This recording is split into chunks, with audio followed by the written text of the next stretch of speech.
साथियों नमस्कार, मैं विवेश आपका अपने परिवार RWA के प्लेटफॉर्म पर हार्दिक दिल से स्वागत करता हूं। आशा करता हूं साथियों आप लोग बहुत अच्छे होंगे और निरंतर तरीके से अपनी तैयारी कर रहे होंगे ताकि जब भी आपका एग्जाम हो आपकी एक सीट सुनिश्चित हो जाए। फटाफट से एक बार सभी लोग मेरे साथ लाइव जुड़ जाएंगे ताकि आज के सेशन का बेहतरीन शुभारंभ हम आपके साथ कर सकें। और एक बार सभी लोग हमें बता दीजिए, क्या सबको हमारी आवाज़ ठीक आ रही है, हाँ या ना? कैसे हैं आप सभी लोग प्यारे दोस्तों? फटाफट से बताइएगा ताकि ज़्यादा समय ना लगाते हुए हम आज की बात आपके साथ कर सके, है ना। आज का सेशन आपके लिए बेहद महत्वपूर्ण होगा, तो आराम से हमारे साथ बने रहिएगा और सभी बातों को बड़े ध्यानपूर्वक समझते रहिएगा। अच्छा, कल हम लोगों ने जो यहाँ पर चर्चा की थी प्यारे दोस्तों, वो किसकी चर्चा की थी? राइस की चर्चा की थी। तो फटाफट से एक बार राइस के बारे में हम लोग थोड़ी सी बात करेंगे, थोड़ा सा रिवीजन करेंगे, फिर बढ़ेंगे और आगे की ओर, ठीक है ना। अगर हम राइस की बात करते हैं, अर्थात अगर हम आपसे धान की बात करें, फटाफट से बताइएगा इसका जो ओरिजिन प्लेस माना गया, किसे माना गया? अगर हम आपसे कहें कि इसमें क्रोमोसोम की संख्या कितनी होती है, तब आप हमें क्या बताएंगे, है ना। इस बात का आंसर दे दीजिएगा। और उसके बाद में यदि आपसे कहा जाए कि इसमें पाई जाने वाली जो प्रोटीन होती है, उस प्रोटीन का नाम क्या है, आप हमें ये बताएंगे, है ना। उसके बाद में क्या बताओगे आप हमें? गुणसूत्र हो गया, प्रोटीन हो गया, इसका बॉटनिकल नेम बता देना। बॉटनिकल नेम क्या होगा इसका? और आप हमें बताएंगे इसकी फैमिली कौन सी होती है, ठीक है ना। इसकी फैमिली कौन सी होती है बताइएगा। अगर हम आपसे कहें कि इसका सोइंग टाइम क्या होता है, ठीक है ना, किसकी बात की जाए, अगर इसके सोइंग टाइम की बात की जाए तो सोइंग टाइम क्या होगा, फटाफट से बताइएगा। रिवीजन करवा रहा हूं, बड़े ध्यान पूर्वक समझिए और सभी बातों को, है ना, फटाफट से हमें बताइएगा। अगर आपसे कहा जाए इसका ड्वार्फ जीन कौन सा होगा, है ना, क्या कहा जाए, अगर इसका ड्वार्फ जीन कौन सा होगा, या फिर ड्वार्फनेस जीन बोल देते हैं, बताइएगा। आप कहेंगे सर जी इसका भी, इसमें जो प्रोटीन होती है ना वो होती है ओराइजिन, ठीक है ना। कौन सी होती है? ओराइजिन, या फिर ओराइजेनिन भी बोल देते हैं, याद रखिएगा। फैमिली की अगर हम बात करें तो याद रखेंगे कौन सी होती है? ग्रेमिनी होती है। ओरिजिन प्लेस मुझे आप बताएंगे। टाइम इसकी बुवाई का आप जानते हैं, ये मानसून ऋतु की फसल है। कब बोई जाती है? आप कहेंगे सर जून जुलाई में इसकी हम क्या करते हैं? बुवाई कर देते हैं, ठीक है। अगर बॉटनिकल नेम की बात करें तो आप कहेंगे सर ओराइजा सेटाइवा होता है। क्या होता है? Oryza sativa.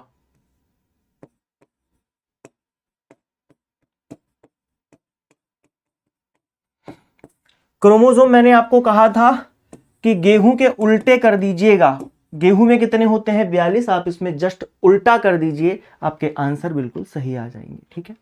अगर हम बात करें ड्वार्फनेस जीन कौन सा होता है, तो आप कहेंगे सर DGO। DGO जीन जिसका ड्वार्फनेस जीन होता है, याद रखिएगा।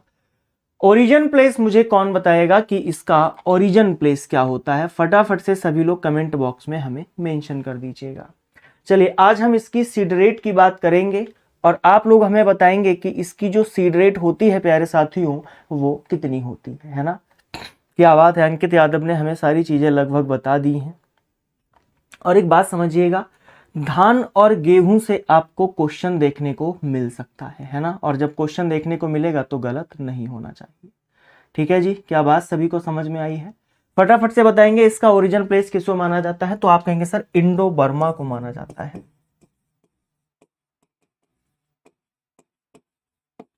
किसे माना जाएगा? इंडो बर्मा को माना जाता है, याद रख लीजिएगा।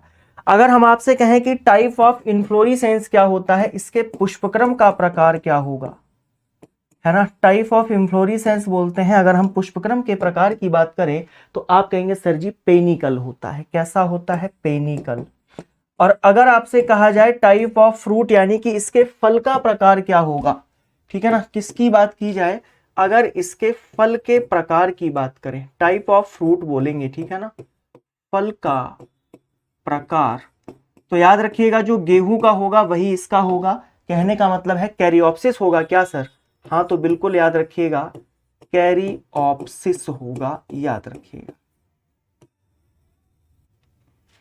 क्या सभी लोग मेरी बात को समझ पाए हैं? फटाफट से बताओ। है भाई, किसी को कोई डाउट तो नहीं है यहां तक? चलिए अगर हम बाप से बात करें कि धान का टेस्ट वेट कितना होता है, ठीक है ना, किसकी बात करें, धान का टेस्ट वेट कितना होता है, तब आप हमें क्या बताएंगे, बताइएगा। टेस्ट वेट मैंने आपसे होमवर्क दिया था कि 1000 दानों का भार होता है या फिर 100 दानों का भार होता है, बताएंगे। देखिए जहां पर बात टेस्ट वेट की आएगी तो 1000 दानों का जो भार होता है वो आपसे बात की जाती है, तो लिखिएगा test weight. Test weight sir ये भी पूछा जाता है क्या, तो भैया हाँ याद रखिएगा ये भी पूछा जाता है। सर मैंने मॉक टेस्ट दिया 22 फरवरी वाला एग्रीकल्चर और एनिमल हस्बेंड्री का, 10 में से 10 ठीक हो गया। थैंक यू सर, बहुत अच्छा पढ़ाते, thank you Ankit, thank you so much, अच्छी बात है। तो धान का और बासमती धान का लिखिएगा, इसे दो प्रकार से पूछा जाता है। अगर हम धान की बात करें और किसकी बात करें, बासमती धान की बात करें। धान में खुशबू क्यों आती है ये हमने आपको कल बता दिया था, तो कोई दिक्कत वाली बात नहीं है। देखिए जब धान की बात आएगी तो आप कहेंगे सर जी 25 ग्राम होगा, ठीक है ना। और अगर बासमती धान की बात आ जाए प्यारे दोस्तों तो 21 ग्राम होगा, ठीक है ना। कितना होगा, 21 ग्राम हो। आपकी 3 से 4 क्लासें बची हैं, आपका सिलेबस जो है वो समाप्त हो चुका है, ठीक है ना। भारत में चावल उत्पादन का अग्रणी राज्य कौन सा है, बताओ। भारत में चावल उत्पादन में अग्रणी राज्य यानी कि सबसे ज्यादा जो चावल का उत्पादन होता है वह कौन से राज्य में होता है। आप कहेंगे सर पहले वेस्ट बंगाल था, लेकिन अब आंसर हो जाएगा तेलंगाना, ठीक है ना। क्या हो जाएगा, तेलंगाना, याद रख लीजिए। शुभम वेस्ट बंगाल मत करिएगा, ये चेंज हो गया है भाई, नहीं समझे मेरी बात को, ये हो गया है चेंज, तो अब आंसर गलत नहीं करना। क्या हम बढ़ जाएं और आगे की ओर, फटाफट से बताइएगा हमें सभी साथी, ठीक है ना। प्रोटीन कितनी होगी, बसा कितना होगा, कौन सी गैस निकलती है, ये सारी बातें हमने आपको बता दी थी। एक बात का आंसर और दीजिएगा, अंतरराष्ट्रीय चावल वर्ष कब होता है, यहां पर लिखो। अंतरराष्ट्रीय चावल वर्ष कब मनाया गया था, किसे किसे याद है। और मैं आपको बहुत जल्दी एक टेबल दूंगा, 2026 25-26 तक की टेबल दे दूंगा, 2004 से स्टार्ट हुआ है ना, तो याद रखिएगा। आप सभी लोग हमें सही आंसर दे रहे हैं सर, 2004 हो जाएगा, ठीक है ना। कितना हो जाएगा भैया, 2004, नोट कर।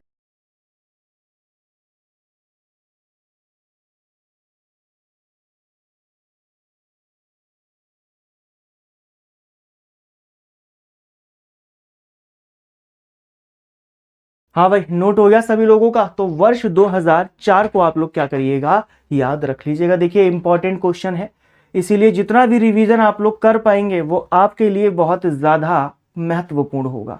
चलिए आगे की बात करें, बढ़े हम और आगे की ओर। हमने आपको जलवायु बता दी थी और मिट्टी कौन सी अच्छी होती है ये भी बता दिया था, क्ले एंड क्ले लूम, है ना। पीएच आपको बताया था, पावर ऑफ हाइड्रोजन होता है पीएच का मतलब। उसके बाद में हम लोगों ने आपसे एक टेबल की बात की थी, मैं उस टेबल को आपको दोबारा रिपीट करवाऊंगा। सर क्यों रिपीट करवा रहे हो, क्योंकि बहुत महत्वपूर्ण है। देखिए अस, अमन और बोरो, ये बुवाई का समय है, और कहां कहां पर की बुवाई का समय है एक बार ये देख लीजिएगा, है ना। अच्छा हाँ एक बात और, आज आप लोगों की कंबाइंड पीडीएफ अपलोड करवा दी जाएगी, ठीक है ना। आज शाम तक आपकी कंबाइंड पीडीएफ आ जाएगी, ठीक है। आपकी 4 से 5 क्लासें और बची हैं, बस 5 क्लासें, आपका सिलेबस जो है कंप्लीट हो गया है। अब एक काम करिएगा सभी लोग, अंकित, प्रवीण, भूपेंद्र, पूनम, सभी लोग मेरी बात सुनो। देखिए मेरे हिसाब से तो ये क्रॉपे होने के बाद में, है ना, आपका सिलेबस कंप्लीट है। लेकिन अगर आपको लगता है कि विवेश सर थोड़ा सा ये आपको कवर करवाना है, तो मुझे पर्सनली आप टेलीग्राम में मैसेज कर देंगे, ठीक है ना।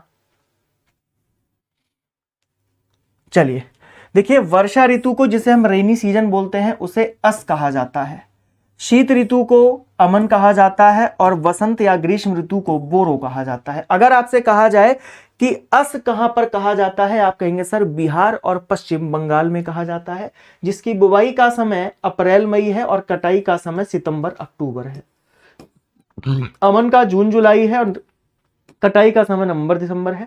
वसंत का बुवाई का समय नवंबर दिसंबर है और कटाई का मार्च अप्रैल हो जाएगा, ठीक है भैया, याद रख लीजिएगा। अब हम बात करते हैं इसकी सीड रेट की। इसकी सीड रेट कई प्रकार से देखी जाती है। ठीक है, प्रेम वर्मा ये हमारे उत्तर भारत की है। ठीक है ना, इसे हम बोल देते हैं मानसून ऋतु की फसल। ठीक है ना, हम क्या बोलते हैं धान को? मानसून ऋतु की फसल बोल देते हैं, याद रख लीजिएगा। चलिए, अगर हम बात करें छिड़काव विधि की, छिड़काव विधि का मतलब जानते हो? ब्रॉडकास्टिंग कर देना। अगर आप ब्रॉडकास्टिंग कर देते हैं तो आपको 100 किलोग्राम प्रति हेक्टेयर बीज दर चाहिए होती है ना। मनीष शाह जी बोल रहे हैं सर मैंने भी मॉक टेस्ट दिया, फुल मार्क्स आए। क्या बात है, बहुत बढ़िया, है ना। मैं तो चाहता हूं हमेशा आपके फुल मार्क्स आए। देखिए, सीड ड्रिल एक यंत्र होता है, अगर आप उसके द्वारा बुवाई करेंगे तो 60 किलोग्राम प्रति हेक्टेयर आपको बीज दर देनी पड़ेगी। नर्सरी के द्वारा 30 से 40 किलोग्राम प्रति हेक्टेयर। अगर आपने आईआर वैरायटी को बोया है तो 40 से 45 किलोग्राम प्रति हेक्टेयर आप काम में लेंगे। देखिए, आईआर को अलग रखते हैं, याद रखिएगा। बासमती धान की 20 किलोग्राम प्रति हेक्टेयर होगी, और संकर धान जिसे हम हाइब्रिड राइस कहते हैं उसकी भी कितनी हो जाएगी? 20 किलोग्राम हो जाएगी। फिर से एक बार इंग्लिश में समझिएगा। बाई ब्रॉडकास्टिंग 100 किलोग्राम प्रति हेक्टेयर, सीड ड्रिल से 60 किलोग्राम प्रति हेक्टेयर, नर्सरी में 30 से 40 किलोग्राम प्रति हेक्टेयर। अगर हम जया की बात करें और IR8 की बात करें, ये दोनों प्रजातियां हैं, तो याद रखिएगा 40 से 45 किलोग्राम प्रति हेक्टेयर बासमती की 20 होगी, और हाइब्रिड राइस की भी कितनी हो जाएगी? 20 हो जाएगी। हाँ, जिसको जो लगे, है ना, वो मुझे क्या करना, अगर कुछ भी आपका छूट रहा हो देखो तो मुझे एक बार बता देना, मैं आप लोगों को क्या कर दूंगा, वो भी चीज कंप्लीट करवा दूंगा। ठीक है ना। चलिए, अब धान को बोने की एक डेपोग विधि है, लिखिएगा, है ना, लिखिएगा बुवाई की अन्य विधियां।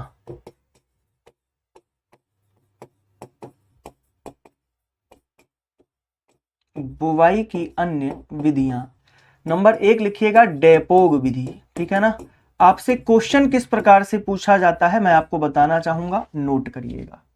अब बातें कम करो, ठीक है ना, बातें कम करो, क्लास पे ध्यान दो।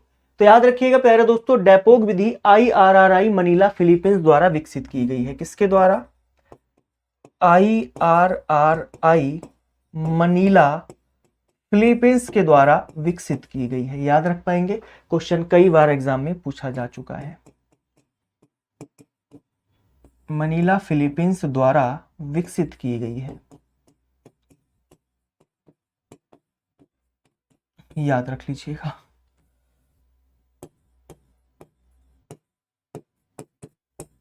चलिए सर, इसमें खासियत क्या है, याद रखिएगा। इसमें होता क्या है, पौधे तैयार किए जाते हैं फर्श पर बीजों को फैलाकर। ठीक है ना, फर्श पर आप क्या करेंगे, बीजों को फैलाएंगे और क्या करेंगे, उसको आप तैयार कर लेंगे। अब एक बात याद रखिएगा, इस विधि द्वारा 1 हेक्टेयर के लिए 25 से 30 वर्ग मीटर की आवश्यकता होती है। इस विधि द्वारा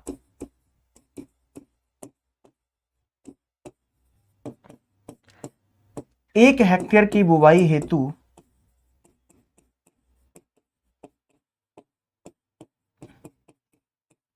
पता है कितनी जगह की, अब ये स्थान भी पूछा जाता है।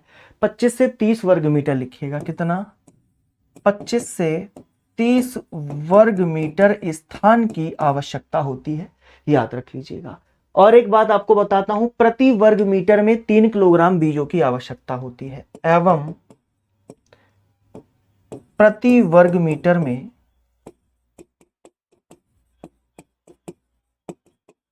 3 किलोग्राम, कितना, बहुत इंपॉर्टेंट है, याद रखिएगा, 3 किलोग्राम बीजों की आवश्यकता होती है।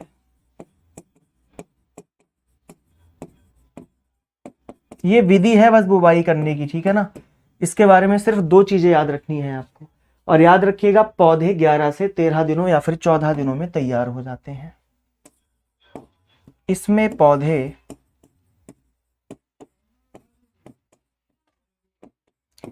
11 से 13 या 14 दिनों में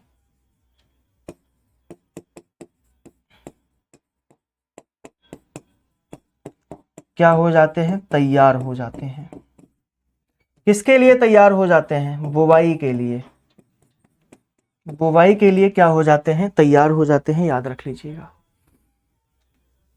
ब्रॉडकास्टिंग का मतलब प्यारे दोस्तों छिटकवा विधि होता है। ब्रॉडकास्टिंग को क्या बोलते हैं?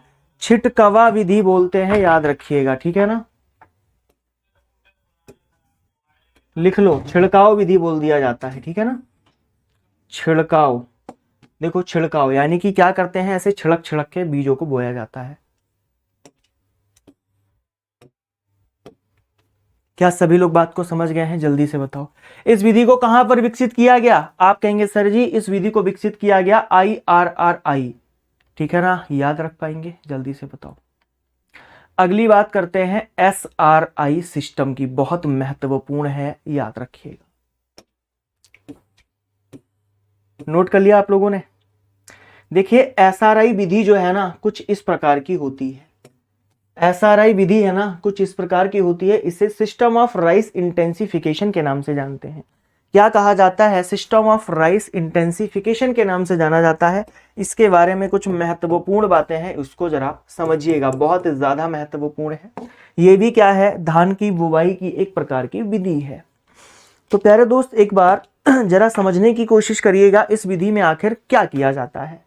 तो SRI विधि को चावल गहनता की प्रणाली के नाम से भी जाना जाता है। क्या कहा जाता है? SRI को चावल गहनता प्रणाली के नाम से जाना जाता है, याद रखिएगा। पहली बार मेडागास्कर अफ्रीका में फ्रांसीसी वैज्ञानिक हेनरी डी लौलानी के द्वारा इसको विकसित किया गया था। कहां पर? आपसे पूछा जाएगा राइस इंटेंसिफिकेशन यानी कि सिस्टम ऑफ राइस इंटेंसिफिकेशन को कहां पर डेवलप किया गया था, तो आपका जो राइट आंसर होगा वो कौन सा हो जाएगा? मेडागास्कर हो जाएगा। भारत में सबसे पहले कहां पर? तमिलनाडु कोयंबटूर, उसके बाद में आंध्र प्रदेश में इसको शुरू किया गया। भारत में सबसे पहले कहां पर? कोयंबटूर में, और उसके बाद में आंध्र प्रदेश में शुरू किया गया था। और क्यों? यह पानी बचवाता है यानी कि पानी की बचत करवा देगा, पर्यावरण की रक्षा करता है और उपज को बढ़ाता है, लेकिन यह श्रम प्रधान है यानी कि मेहनत इसमें ज्यादा लगती है।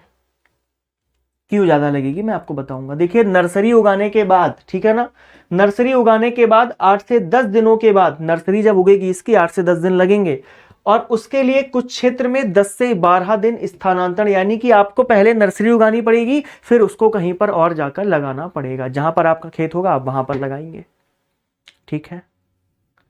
एकल अंकुर स्थान पर इसको लगाया जाता है। देखिए कुछ इस प्रकार से इसको लगाया जाएगा, कुछ इस प्रकार से इसको लगाया जाता है, लाइनों में थोड़ा गैप रहता है और फिर क्या करते हैं, इसको लगा देते हैं। क्या बात सभी को समझ में आई है? और याद रखिएगा 2 बार हाथ से निराई करनी पड़ती है। निराई का मतलब समझते हैं आप? अगर ये धान का खेत है और इसमें खरपतवार हो जाए, खरपतवार हो जाए, तो खरपतवार को जब आप निकालेंगे तो वो क्या कहलाएगा? निराई कहलाएगा, ठीक है ना। क्या कहलाएगा? निराई कहलाएगा। इस बात को याद रखिएगा। समझ पाए सभी लोग मेरी बात को? जल्दी से बताएं, ठीक है। अब याद रखिएगा अगर हम बात करें इसमें बीज दर की कितनी आवश्यकता होती है, यहीं पर लिख दूं। SRI विधि की अगर हम बात करें, SRI विधि में अगर आपसे कहा जाए कि इसमें बीज दर कितनी लगेगी, तब आप हमें क्या बताएंगे? पहला क्वेश्चन।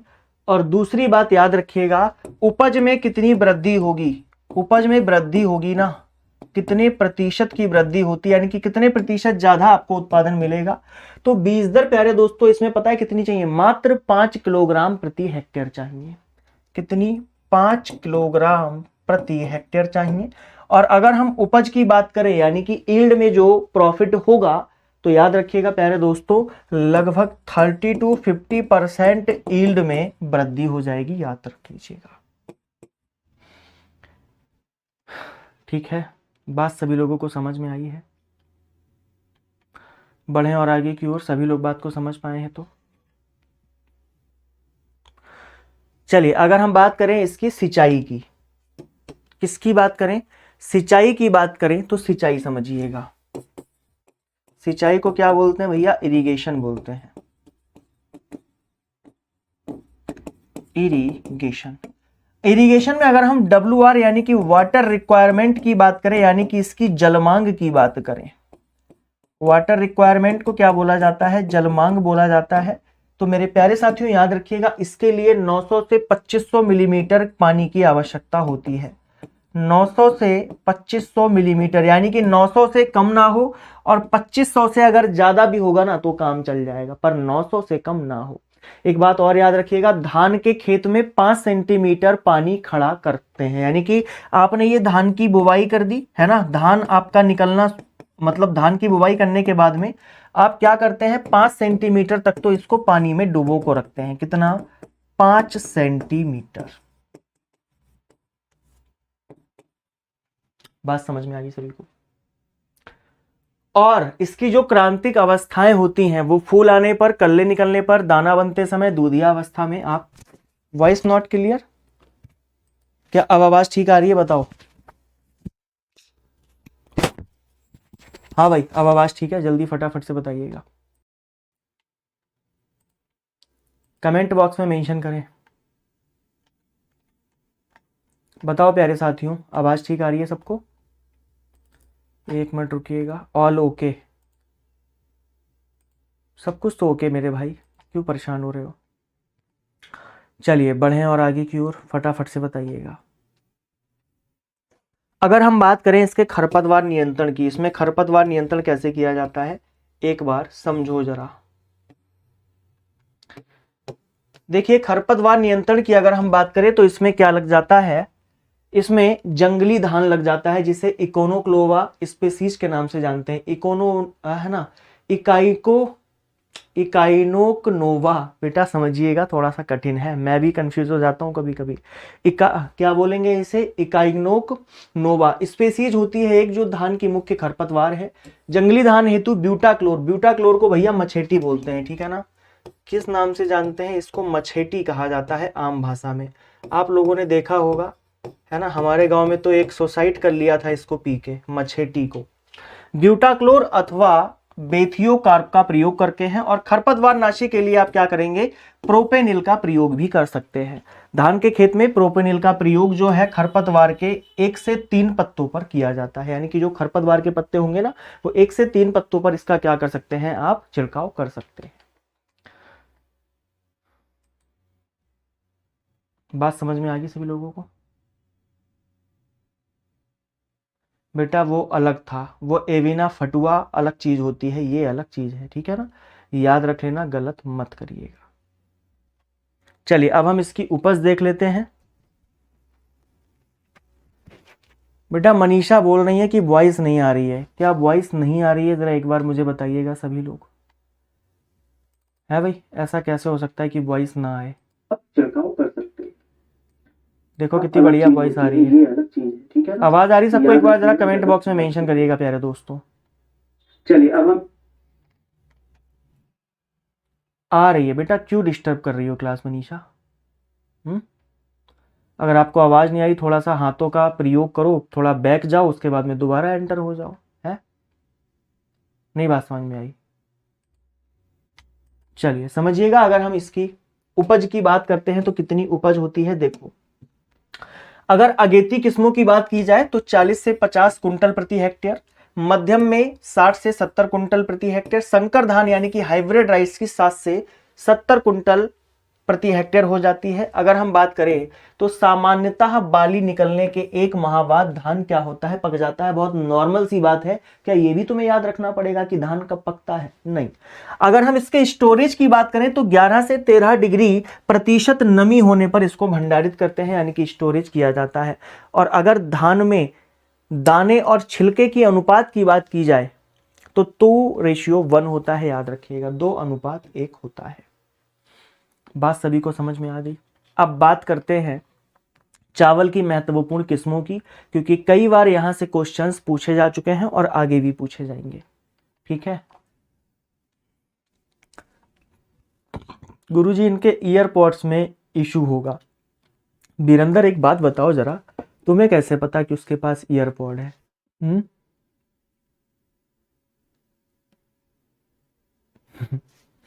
तुम्हें कैसे पता भाई? बहुत कलाकार हो हैं। चलिए इसकी प्रजातियों की बात करते हैं। सर प्रजातियां आप हमें पीडीएफ से बताएंगे? हाँ पीडीएफ से बताऊंगा। कारण ये है क्योंकि इनको ना याद करना है, लिखकर बताऊंगा तो बहुत ज्यादा समय लगेगा। आप लोग इसको लिखिएगा मत फिलहाल के लिए, ठीक है ना। आपको पीडीएफ मिल जाएगी हैंड रिटन, इसको निकलवाइएगा और पढ़ना शुरू कर दीजिएगा। अतुल बेटा बहुत पिटोगे तुम, हैं? तुम्हें कैसे पता? ये गिफ्ट वाली बात तुम्हें कैसे पता अतुल? है कैसी बातें करते हो तुम, है बेटा? चलो तुम मुझे गिफ्ट कर दो, फटाफट से भेज दो। क्या गिफ्ट भेज रहे हो? तुम्हारी नौकरी के बाद तुम सब लोगों से गिफ्ट तो लेना है मुझे। तुम लोग भूल जाओगे क्लास खत्म होने के बाद, है? अरे बेटा बहुत कलाकार हो तुम।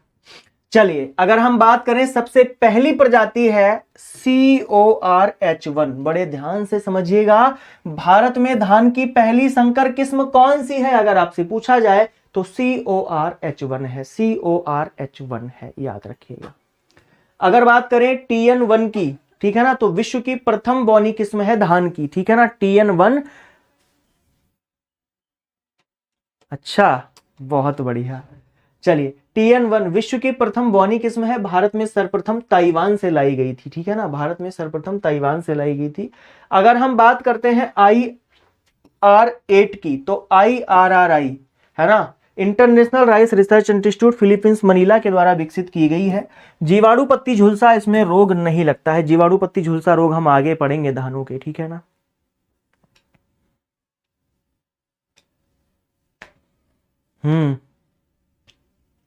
चलिए अगली बात करते हैं, इसे जादुई धान कहा जाता है, याद रख लीजिएगा, ठीक है ना। क्या कहा जाता है? जादुई धान। अगर आपसे कहा जाए कि विश्व का जादुई धान किसे कहा जाता है तो IR8 को कहा जाता है। और अगर कहा जाए कि विश्व का नहीं, भारत का जादुई धान कौन सा है, तो आप कहेंगे सर जया को कहा जाता है, ठीक है ना। भारत की प्रथम बौनी किस्म जया है और यह है TN1 और IR दोनों से अधिक उपज देती है। इसे भारत का चमत्कारी अथवा जादुई धान कहते हैं। भारत का जादुई धान, दोबारा से रिपीट कर देता हूं भाई, भारत का जादुई धान जया है ना। और अगर मैं बात करूं विश्व का जादुई धान कौन है, तो आप कहेंगे सर IR8 है। कौन सा है? IR8 है, IR8 है। बात समझ में आ गई? चलिए एक प्रजाति है प्यारे दोस्तों जगन्नाथ और संतारी, ठीक है ना, जगन्नाथ और संतारी, ये म्यूटेंट प्रजाति है। उत्परिवर्तित प्रजाति को क्या कहा जाता है? म्यूटेंट प्रजाति कहा जाएगा, ठीक है ना। Jagannath and Santari, these are developed through mutation, mutation के द्वारा बनाई गई है, याद रखिएगा। IR8 और CSR10 लवड़ीय प्रतिरोधी है। लवड़ीय प्रतिरोधी क्या होता है? आप कहेंगे सर जी साल्ट रेसिस्टेंट है, यानी कि किसी मृदा में साल्ट ज्यादा है, नमक ज्यादा है, और आपने इसकी बुवाई कर दी तब भी आपको अच्छी उपज देकर जाएगी। उधम सिंह भाई थैंक यू सो मच। अरे क्या हम बढ़े और आगे की ओर? फटाफट से बताओ। है भाई, मुझे लगता है कि सभी लोग यहां तक मेरी बात को समझ पाए हैं। अब हम पढ़ने वाले हैं धान के मुख्य रोगों को। सबसे ज्यादा इंपॉर्टेंट अगर किसी के रोग हैं तो वो इसी के हैं। चलिए जी, चलिए अगर हम बात करें इसके मेन डिजीज की, ठीक है ना, किसकी बात करें? मेन डिजीज की, तो सबसे जो पहला डिजीज है that is called as brown spot disease, जिसे हम भूरी पत्ती धब्बा रोग कहते हैं। क्या कहते हैं? भूरी पत्ती धब्बा रोग कहते हैं। और याद रखिएगा ये फंगस के द्वारा लगता है और उस फंगस का नाम है हेलिमेंथोस्पोरियम ओराइजी। क्या है? हेलिमेंथोस्पोरियम ओराइजी, हेलिमेंथोस्पोरियम ओराइजी। याद रखिएगा प्यारे दोस्तों 1942 और 1943 में इसी के कारण बंगाल में अकाल पड़ गया था। क्या पड़ गया था? बंगाल में अकाल, यानी कि फेमाइन जिसे बोल देते हैं, ठीक है ना। तो याद रखिएगा ऐसी कौन सी प्रजातियां हैं जिसमें कि ब्राउन स्पॉट है ना, ब्राउन स्पॉट लीफ नहीं लगता है, ब्राउन डिजीज नहीं लगता है। तो याद रखिएगा वो प्रजातियां हैं बाला, कृष्णा, IR24 और सीता।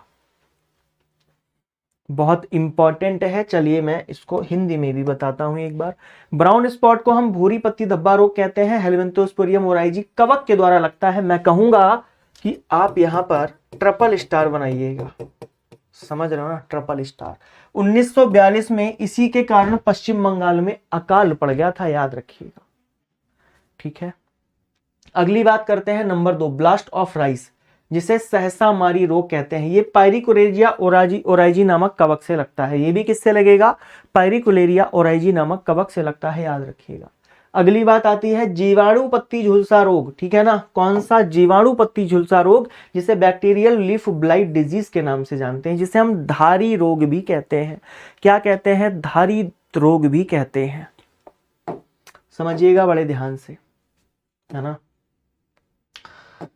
तो प्यारे दोस्तों, अगर धारी रोग की बात करें तो ये ज़ैंथोमोनास ओराइजी नामक जीवाणु से लगता है। देखो इसका नाम ही है जीवाणु पत्ती झुलसा रोग, तो जीवाणु सही लगेगा, ठीक है।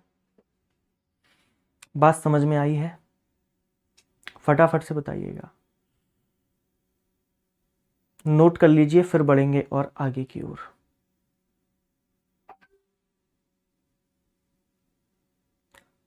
बेटा भूपेंद्र परेशान मत हो, गोल्डन राइस और राइस के बारे में भी आपको बता देंगे, ठीक है ना, रेड राइस।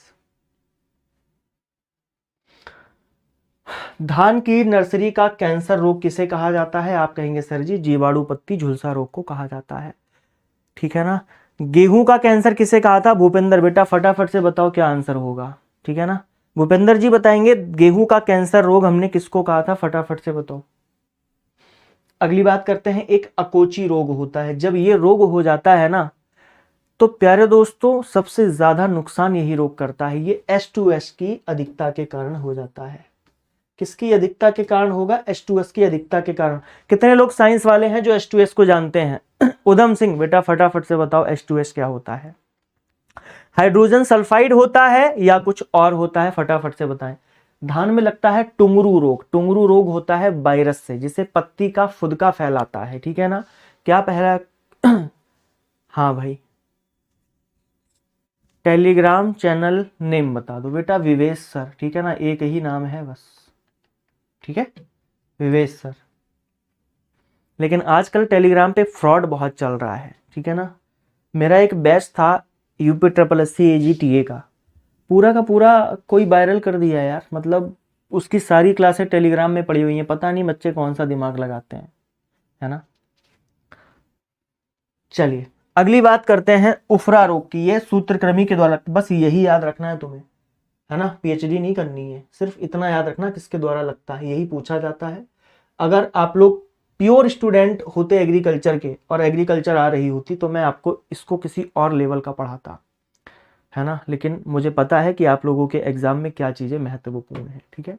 अगली बात करते हैं टुंगरो रोग की। तो वायरस जनित रोग है। टुंगरो रोग कैसा है? वायरस जनित रोग है, वायरस के द्वारा फैलता है और पत्ती का फुदका इसको फैलाता है, ठीक है ना। हम बेटा यूपी से हैं, जिसे बोलते हैं उत्तर प्रदेश, ठीक है। बढ़े और आगे की ओर। ये तो बात हो गई किसकी? रोगों की। अगली बात प्यारे दोस्तों जो हम करते हैं वो मुख्य कीटों की बात करेंगे कि धान के प्रमुख कीट कौन कौन से होते हैं। देखो धान के प्रमुख कीट होते हैं तना भेदक, भूरा फुदका कीट, ठीक है ना।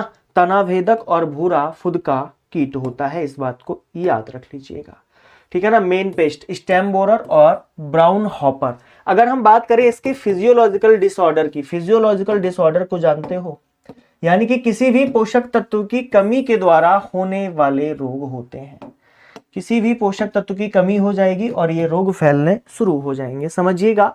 अगर हम पान रोग की बात करें, इसे पैन या पान रोग कहते हैं। प्यारे दोस्त अगर शुष्क जलवायु में आपने धान की बुवाई कर दी जहां पर पानी की कमी है, तो धान में क्या हो जाएगा? पान रोग हो जाएगा। अगर हम ब्राउनिंग की बात करते हैं, पत्तियों में ब्राउनिंग आनी शुरू हो जाएगी फेरस के कारण। ब्रॉन्जिंग क्यों होती है? तो याद रखिएगा जिंक की कमी से, और सबसे महत्वपूर्ण है जिंक की कमी से खैरा रोग होता है। धान में जिंक की कमी से खैरा रोग होता है, और याद रखिएगा ये नर्सरी अवस्था में सबसे ज्यादा नुकसान पहुंचाता है। इसकी खोज बाईएल नैने ने 1966 में पंतनगर उत्तराखंड में की थी, और पंतनगर जो प्यारे दोस्तों है याद रखिएगा वहां पर भारत का पहला कृषि विश्वविद्यालय ओपन किया गया था। बात सभी लोगों को समझ में आ गई है क्या? जल्दी से बताएं।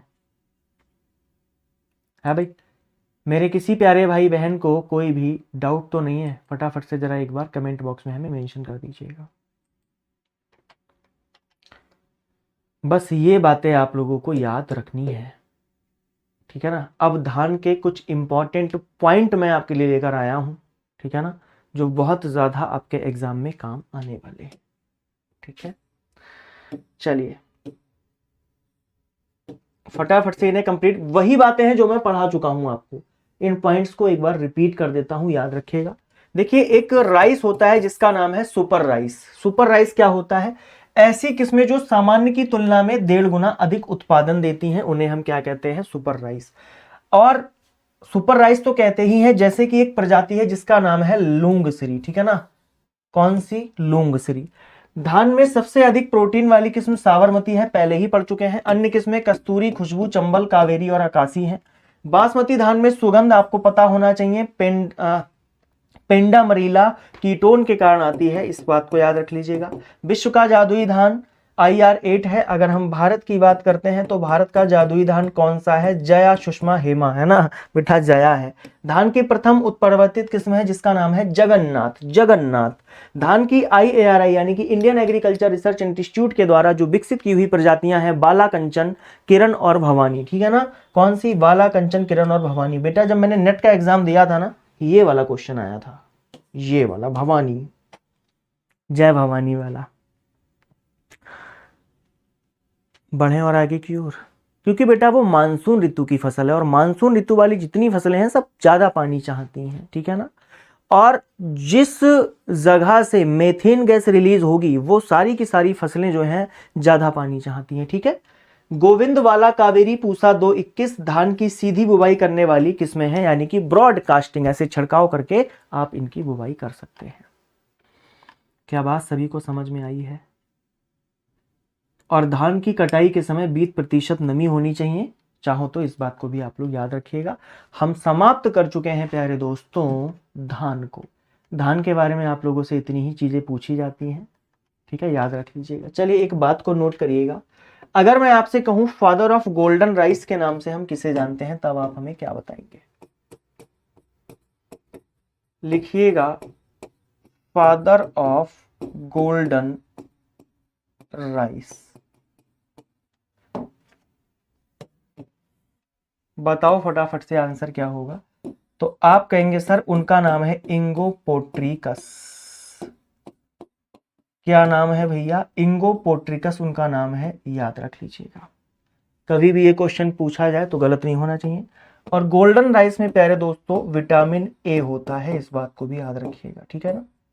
विटामिन ए पाया जाता है गोल्डन राइस में, याद रखिएगा।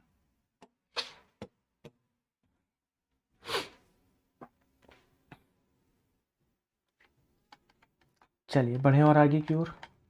अब जो हम अगली बात करने वाले हैं प्यारे दोस्तों, वो बात आप लोगों से करेंगे। देखिए अगर कुछ छूट भी जाता है यहाँ पर, तो हम आपके लिए जो प्रैक्टिस सेशन लेकर आ रहे हैं, जहाँ पर हम बात करेंगे सारी की सारी चीज़ें आपको दोबारा से रिपीट करवा देंगे। हमें पता है इन्हें याद करना थोड़ा सा मुश्किल तो है, लेकिन याद करने का तरीका भी हम आपको बताएंगे कि चीज़ें आपको किस तरीके से याद करनी है। हमारा साथ, आपका साथ यहाँ तक का नहीं है, सिर्फ हम दोनों का जो साथ है ना, हम लोगों का, वो आपके सिलेक्शन तक का है। और सिलेक्शन के बाद आपके सम्मान समारोह से भी जीवन पर्यंत रहने वाला है। हम आपको छोड़ेंगे नहीं ऐसे कि आप सोचो कि क्लासें खत्म हो गई तो विवेक सर से अब कोई वास्ता नहीं रह गया। तो हम आपको प्रैक्टिस भी करवाएंगे, चीज़ें आपको बताएंगे भी कि आपको इस तरीके से पढ़ना है, ठीक है जी। चलिए ज़्यादा समय ना लगाते हुए फिर बढ़ जाएंगे और आगे की ओर। अब हम बात करेंगे मक्का की। सर क्या मक्का से भी क्वेश्चन पूछे जाते हैं? हाँ भैया, ये कुछ मक्का इस प्रकार का होता है, देखिएगा। ये क्या है? मक्का, जिसे हम क्या बोलते हैं? मेज बोलते हैं। मेज अर्थात मक्का। चलिए सबसे पहले तो वही 4-5 बातें आप मुझे बताएंगे। सबसे पहले बताइएगा कि इसका बॉटनिकल नेम क्या होता है, इसकी फैमिली क्या होगी, इसका क्रोमोसोम नंबर क्या होगा, इसका ओरिजिन प्लेस क्या होगा। फिर आप हमें बताएंगे इसमें भैया कौन सी प्रोटीन पाई जाती है, ठीक है ना। प्रोटीन बताने के बाद में प्रोटीन कितने % पाई जाती है, आप हमें ये भी बताएंगे। देखो मक्के का बॉटनिकल नेम होता है जिया मेज, ठीक है ना। क्या होता है? जिया मेज। याद रख पाएंगे सभी लोग? जल्दी से कमेंट बॉक्स में हमें आंसर करिएगा। फैमिली प्यारे दोस्तों कौन सी फैमिली होती है? आप कहेंगे सर इसकी भी फैमिली ग्रेमिनी होती है। ग्रेमिनी। सर मैं आपकी क्लास आज ले रहा हूं तो क्या मेरी समझ में आएगा? नहीं आएगा बेटा, आएगा पर उतना नहीं आएगा जितना आना चाहिए। अगर आपने नहीं देखी है पहले की क्लासें तो देख कर आइए। क्रोमोसोम की बात करें तो 2n बराबर 20 होता है, यानी कि 20 होगा, और इसका ओरिजिन प्लेस प्यारे दोस्तों मैक्सिको यानी कि दक्षिणी अमेरिका को माना जाता है। मैक्सिको को क्या बोलते हैं? दक्षिणी अमेरिका बोला जाता है। चलिए बेटा, अमेरिका से तो हमको अब नफरत होने लगी है, जानते हो क्यों? बहुत ज्यादा टैरिफबाजी कर रहा है, मतलब हमारी विदेश नीति को ये समझ रहे हो अपने हाथ में लेना चाहता है। बोल रहा है कि आप अपना मक्का यहाँ मत बेचिए, वहां से ये मत खरीदिए, यहाँ से ये मत बेचिए। क्यों भाई? है बेटा, इसका ज्यादा दिमाग खराब हो गया, ये ज्यादा उड़ रहा है, और जो व्यक्ति ज्यादा उड़े, जो पक्षी ज्यादा उड़े, उसके बेटा पर काट देने चाहिए।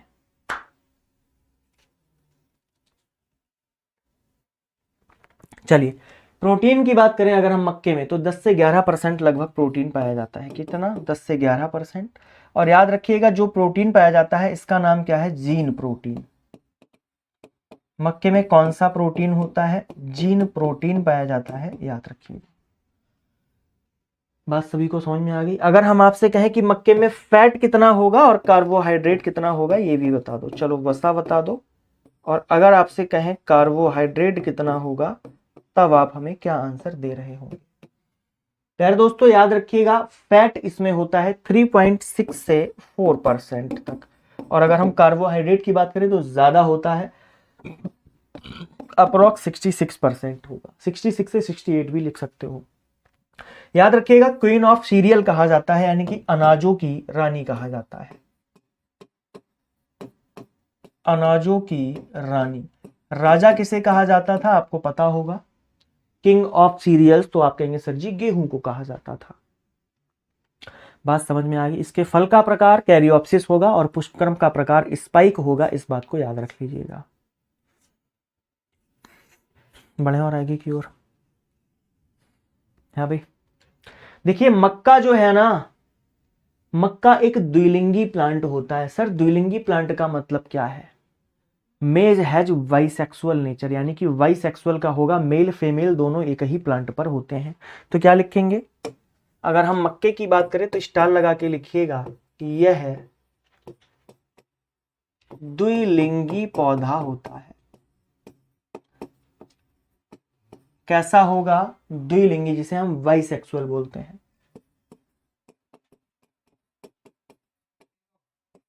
याद रख पाएंगे? अगली बात समझिएगा, इसमें भैया पाई जाती है डाइकोगैमी। सर डाइकोगैमी क्या होता है? एक छोटा सा होमवर्क देकर जा रहा हूं, पता करके आना डाइकोगैमी क्या होती है। इसी को हम प्रोटेंड्री बोलते हैं। और इसका जो संबंध है ना, आप मुझे बताएंगे कि पहले नर परिपक्व होगा या फिर मादा परिपक्व होगी, ठीक है ना?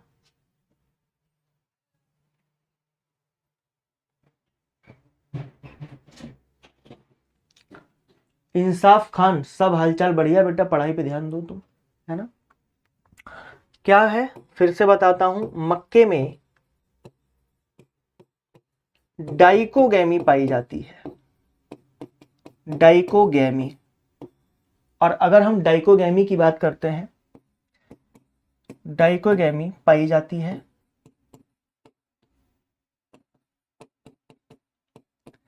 यानी कि क्या होगा? प्रोटेंड्री होता है। प्रोटेंड्री में बताएंगे नर पहले परिपक्व होगा या मादा पहले परिपक्व होगी। कौन है साइंस वाला, फटाफट से बताओ। प्रोटेंड्री। बात समझ में आ रही सभी लोगों को? बताओ। बढ़े और आगे की ओर। चलिए अगर हम बात करें मक्के को कहां से लाया गया था, तो याद रखिएगा इसे पुर्तगालियों के द्वारा लाया गया, ठीक है ना? पहले मादा परिपक्व होती है, जल्दी से बताओ। नर परिपक्व होता है। देखो कितने सारे आंसर शुरू हो गए। इसको पता करके आइएगा, ठीक है ना, ये क्या होता है, तब और मजा आएगा आपको पढ़ने में।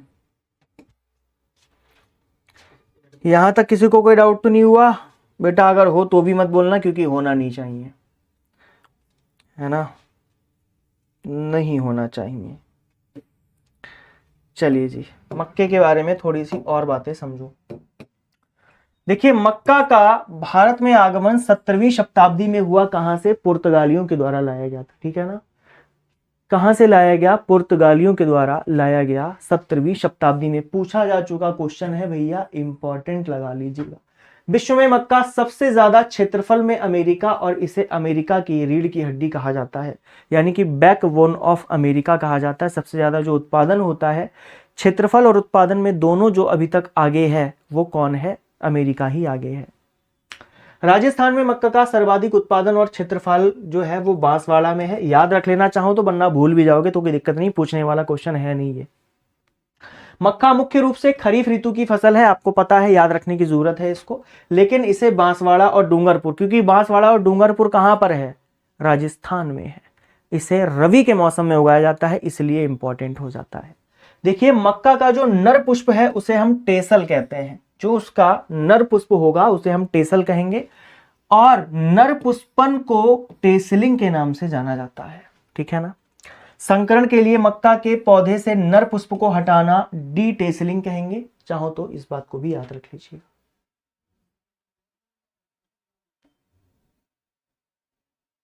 बिल्कुल, मक्का में मादा पुष्प को सिल्क और पुष्पन को सिल्किंग कहते हैं। मतलब पुष्प को तो हम क्या कहेंगे? सिल्क कहेंगे, लेकिन पुष्पन यानी कि फ्लावरिंग जब आना शुरू होती है तो डेट इज कॉल्ड एज, क्या कहेंगे? उसे हम सिल्किंग कहते हैं, ठीक है ना। अगली बात समझिएगा, मक्के में लाइसिन और ट्रिप्टोफिन अमीनो एसिड पाए जाते हैं, याद रखिएगा। मक्का कैसा प्लांट होता है? C4 या फिर C3? कौन बताएगा मुझे?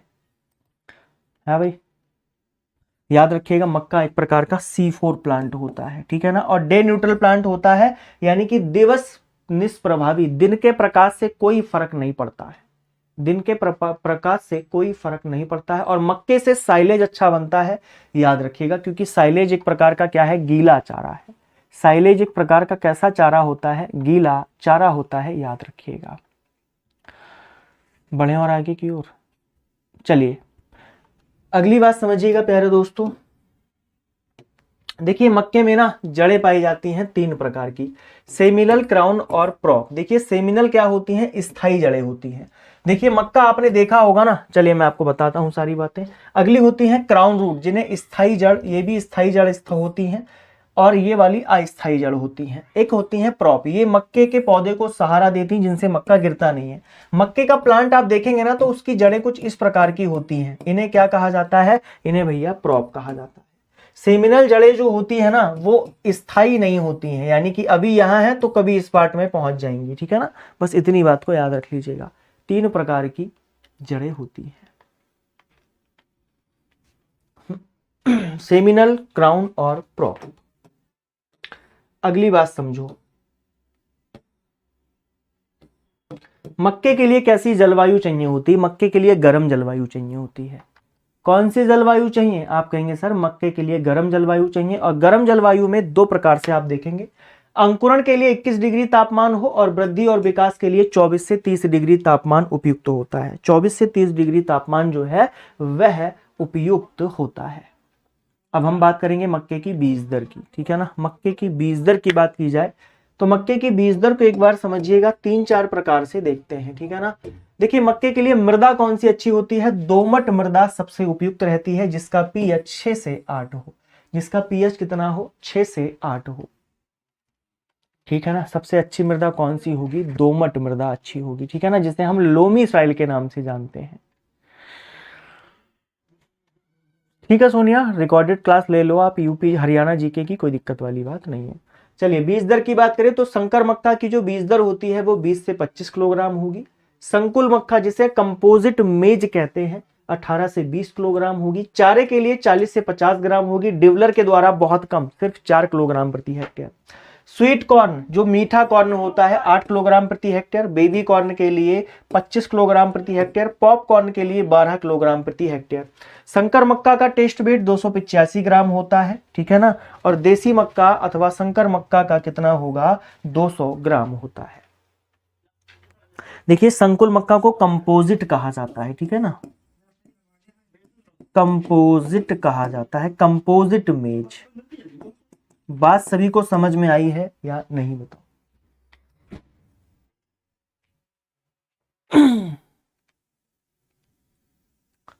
फटाफट से नोट करो, स्क्रीन के सामने से हट जाऊं क्या? है भाई, लो बेटा हट गया, नोट कर लो, फिर हम बढ़ेंगे और आगे की ओर।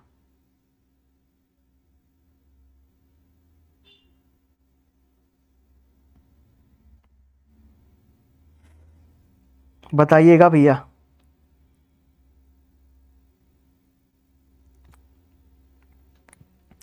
बढ़े आगे की ओर।